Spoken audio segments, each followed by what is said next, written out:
J'aimerais vous raconter l'histoire de deux jumeaux. Ils étaient parfaitement identiques, on pouvait même les confondre, mais ils avaient une différence de vie.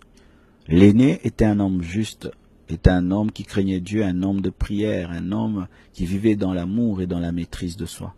Mais, contrairement, le cadet était un brigand. Il aimait bien aller dans les boîtes, sortir avec les femmes, prendre de la bière, jouer au casino. Il aimait bien ça. Mais chaque fois, son grand frère lui annonçait la parole et lui disait « Petit frère, la vie que tu as choisie n'est pas bonne. Elle finira par te créer de sérieux problèmes. » Le petit frère était têtu, il aimait bien la vie.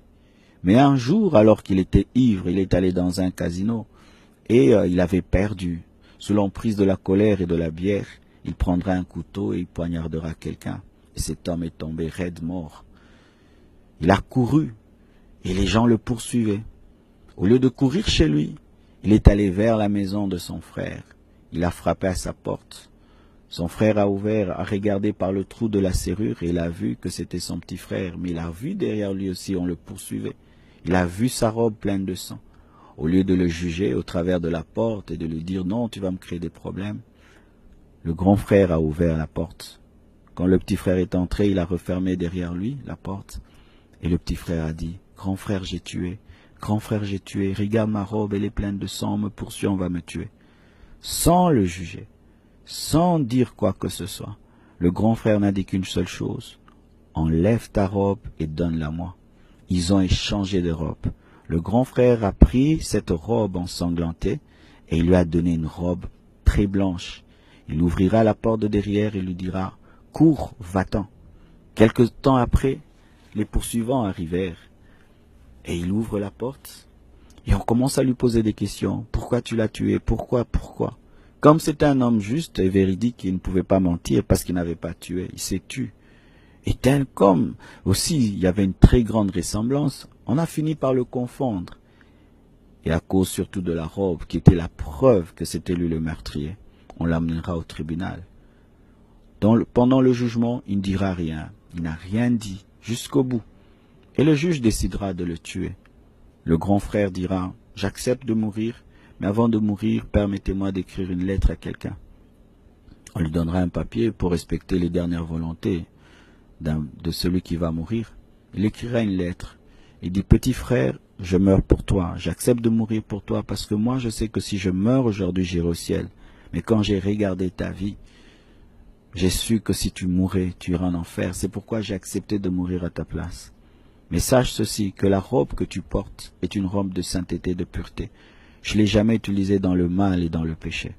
Si tu peux me dire merci, c'est de mener une vie de sainteté et de pureté. Petit frère, je meurs à ta place. » On prendra la lettre, on l'enverra. La lettre va arriver dans les mains du petit frère. Quand il va lire, malgré qu'il était dans le péché, il respectait beaucoup son grand frère, il l'aimait beaucoup, mais il n'arrivait pas à mener cette vie. Il criera « Non, cet homme juste ne peut mourir pour moi. J'irai au tribunal et je dirai que c'est bien moi. » Il prendra la lettre, il va courir, il arrive, il présente la lettre, il dit « Ne tuez pas. Voyez la lettre qu'il a écrite, il est mort à ma place parce que ceci, cela. C'est bien moi. » Il donnera même des preuves, des détails qui vont confirmer que c'était bien lui le meurtrier. Mais le juge dira « C'est trop tard. » Il dit « Pourquoi c'est trop tard ?» On dit « Amenez la tête. » On lui amènera sur un plateau la tête de son frère. On dit « Il est déjà mort pour toi. Tu peux rentrer à la maison. » Le petit frère dira « Non, tuez-moi aussi. Je ne peux vivre avec cette culpabilité. » Et le juge lui répondra et lui dira « Deux personnes ne peuvent mourir pour un même péché.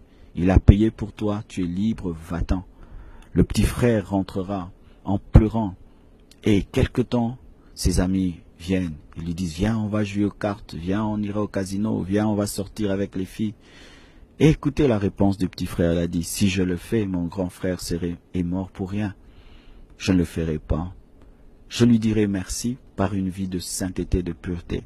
Jamais plus je ne ferai ce que j'ai fait, sinon mon grand frère est mort pour rien. » Jésus-Christ est ce grand frère qui est mort pour nous les petits frères. Il a vu que notre vie de péché nous amenait en enfer. Il est mort à notre place parce qu'il est convaincu, il était convaincu que lui pouvait mourir et ressusciter parce que lui est mort sans aucun péché. Il est mort à notre place. Et si aujourd'hui nous devons vivre dans la sainteté, c'est pour lui dire merci.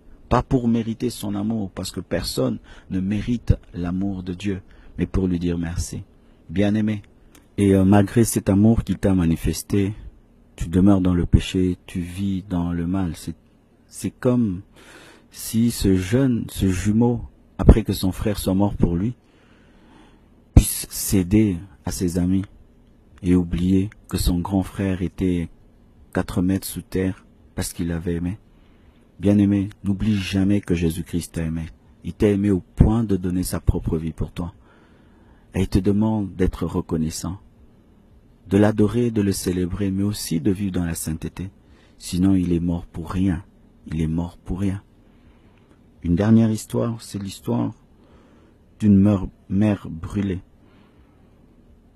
Dans une ville, il y avait une femme et son enfant. Et chaque fois qu'il y avait une fête d'anniversaire, le fils chassait sa mère. Et lui disait, maman, va-t'en, c'est la fête des enfants. Année après année, à chaque anniversaire, le fils chassait sa mère. Et un jour, sa mère lui dira, je sais pourquoi tu me chasses. Tu me chasses parce que je ne suis pas belle. Tu me chasses parce que je suis brûlée, j'ai le visage brûlé, n'est-ce pas? C'était vrai, mais le fils ne pouvait le dire, de peur de blesser sa mère. Et sa mère prendra une photo, la photo d'une très très belle femme, et la présentera à son fils. Et son fils dira, maman, cette femme est très belle. Et sa mère lui dira, c'est moi, quand j'étais jeune. Il dit, non maman, tu mens, cette femme est trop belle, elle n'est pas comme toi, toi tu es brûlée. Et sa mère lui dira, non, je suis pas né brûlé. Il y a quelque chose qui m'est arrivé, et je vais te dire pourquoi. Un jour, alors que tu étais encore un bébé, je suis allé au marché et je t'ai laissé endormi dans la maison. À mon retour, j'ai vu des gens autour de la maison qui pleuraient et qui criaient. La maison était en feu, et toi tu étais à l'intérieur. Personne n'avait assez d'amour pour entrer dans le feu et t'en faire sortir. Et même moi, quand je suis venu, on m'en a empêché. Mais mon amour était tellement fort, surtout quand je t'ai entendu crier et pleurer dans le feu. Profitant d'une distraction de leur part, j'ai couru et je suis entré dans la maison. Je t'ai cherché et je t'ai conduit par le son de tes cris, le son de tes pleurs. Je te prendrai dans mes bras, je te cacherai dans mes vêtements, mais en sortant par malheur, une poutre en feu est tombée sur mon visage. Je t'ai jeté dehors, on t'a sauvé, et quelque temps après, j'avais perdu toute ma beauté. Et toi, pour me remercier, à chaque anniversaire, c'est moi que tu chasses, c'est moi que tu caches, alors que je t'ai offert ma beauté pour que tu vives. Son enfant pleurera et dira, maman, excuse-moi, j'étais le fils le plus ingrat de la terre. Mais je te promets qu'à mon prochain anniversaire, ce sera toi qui seras à l'honneur. Et c'est ce qu'il fit.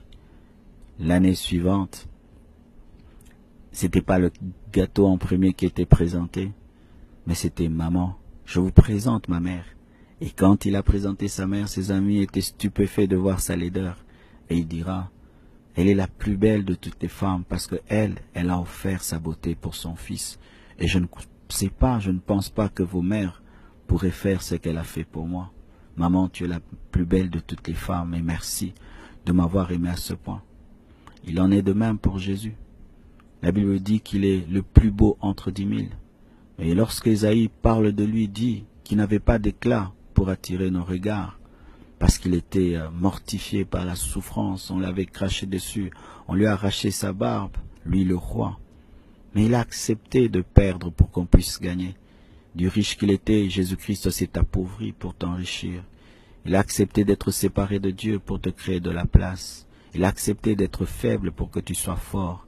Il a accepté d'être dénudé, nu sur une croix pour que tu sois vêtu.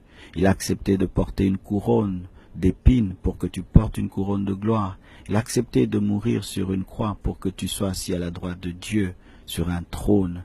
Il a accepté de devenir chair pour que tu deviennes divin. Il a accepté de devenir péché pour qu'en toi soit manifestée la justice de Dieu.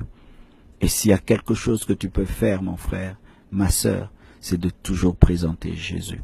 N'aie jamais caché Jésus. Même s'il arrivait que tu te retrouves dans un endroit où c'est une honte de dire qu'on est chrétien, de dire que c'est une honte de dire qu'on est serviteur de Dieu, c'est à cet endroit-là que tu dois brandir le crucifié, brandir la croix et dire, Si je suis ce que je suis, c'est l'œuvre de la croix. Même si le monde aujourd'hui se moque de la croix, se moque de Jésus. On me dit même qu'il y a un film qui va bientôt sortir où on dira que Jésus est un homosexuel. Mais nous savons que Jésus n'est pas un homosexuel. C'est le Fils de Dieu. C'est celui qui nous a aimés plus que nos parents et plus que nous-mêmes. Et partout nous irons, nous prêcherons l'évangile. Nous chanterons partout. Et j'aime bien quand je vais dans un restaurant, parce que souvent dans les restos, les gens cachent leur foi. Ils prient à la maison avant de manger, mais quand ils se retrouvent dans les restaurants, et là ils mangent directement et prient dans leur cœur. C'est l'endroit où j'aime prier avant de manger ma nourriture, pour dire à tout le monde, je suis chrétien et je suis pasteur, je suis serviteur de Dieu. Je n'aurai jamais honte comme ce garçon. J'aurai jamais honte de Jésus. Présentant Christ dans nos universités, partout tu travailles, même quand tu voyages en Europe, il n'y a pas un Dieu du Congo, un Dieu de l'Europe, partout tu iras. Parle de Jésus aux riches, aux pauvres, aux intellectuels, aux analphabètes. Parle même parmi les gens qui sont snobs, au point de ne pas vouloir entendre parler de religion ou parler du christianisme. Parle de Jésus parmi les musulmans, parmi les athées, parmi les occultistes. Parle de Jésus. Présente celui qui a perdu pour que tu gagnes, celui qui t'a vraiment aimé, Jésus-Christ de Nazareth. Je crois de tout mon cœur que le Saint-Esprit t'a parlé. Et si, toi qui m'écoutes, tu n'as pas encore donné ta vie à Jésus, je te prie de faire cette prière avec moi. Et je t'assure que si vraiment tu as la foi, il viendra dans ta vie et te changera. Seigneur Jésus, ton amour m'a touché. Et aujourd'hui, je t'ouvre mon cœur et je te reçois dans ma vie comme Seigneur et Sauveur. Pardonne-moi d'avoir rejeté ton amour pendant toutes ces années. Mais aujourd'hui, je décide de te suivre et de te rendre l'appareil. Donne-moi la force par le Saint-Esprit de demeurer dans cette décision. Au nom de Jésus-Christ, j'ai ainsi prié. Je suis sauvé, je suis lavé, je suis justifié. Merci Jésus. C'était votre émission Congo Écoute avec votre serviteur, le pasteur Marcelo Jérémy Tounassi. Nous sommes